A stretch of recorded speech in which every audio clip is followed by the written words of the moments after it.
The ASDB Museum. Written and directed by Brady-Garcia. Shot and edited by Luke S. Howell. ASL interpretation by Jennifer Hudgens. Hello, I am Brady-Garcia, ASDB graduate of the class of 1963. I am currently the museum curator. Let me show you around. She walks to her right, passing by school memorabilia. The museum was established back in 1984 in a very small room in a building behind the superintendent's office. It has since had to move due to the growth and expansion of the museum artifacts, and there was no longer room in the small museum room. Where our museum currently is, with everything that we have collected over the years from the different buildings. The camera flashes and Polly, the narrator, appears in a new room. This house was the superintendent's home, which was built back in approximately 1928. It has 8 different rooms, which includes the basement.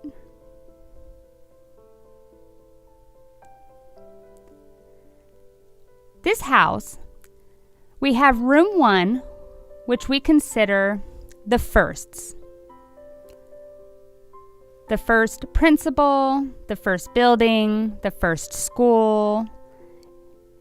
And here in the second room are all the artifacts from the different buildings that we have collected, from the infirmary, the gymnasium, the classrooms, and administration, for example. In our third room, which we call the history room,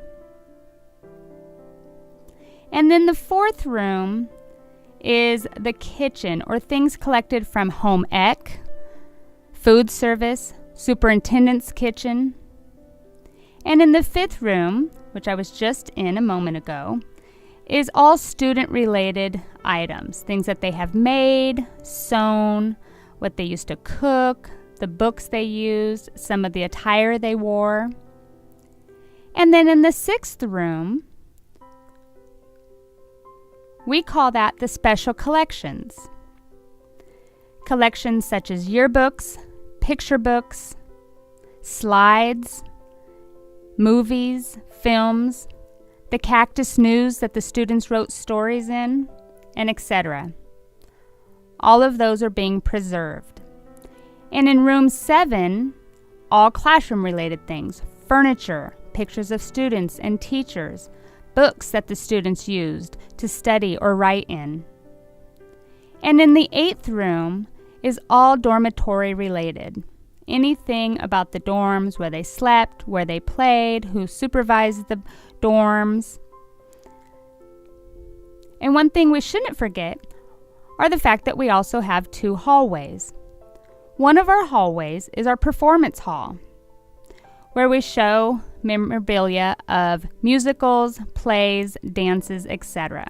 Our second hall is our Educating the Deaf and Blind Children's Hall, which is done all over the state of Arizona. Let me show you a bit in the history room. I would like to share a little bit of some history with you. The first story, just to get you familiar with what's occurred here at ASDB, President Ike donated a Blind Scholarship Certificate Award because he was for any of the first blind who wrote a poem. President Bush Sr. was one of the first to have a phone call with one of our students on the TTY. Third, back in 1971, someone had discovered the remains and bones of the deceased underneath the sidewalk in the ground in front of the elementary school. I would now like to invite you to please come and visit the ASDB Museum. We are open on Mondays and Tuesdays from 8:30 to 11:30 a.m. And if you'd like to make a visit, please come sign in as a visitor in our middle school office to get a visitor's badge, and then come on in. It's very easy. If you plan to come as a group, 10 to 20 people, for example, it's best if you call ASDB at 770-3700 and make a reservation prior to your visit. Thank you so much for watching. As Polly returns to her work, the lights above her begin to flicker and the room grows dark. She seems surprised and scared, but later relieved as the lights turn back on. Good thing the lights are still on. Whew! Goodbye. ASDB Museum Hours, Monday and Tuesday, 8:30 to 11:30 a.m. For group tours, please call 520-770-3700. Reachable online at asdb.az.gov.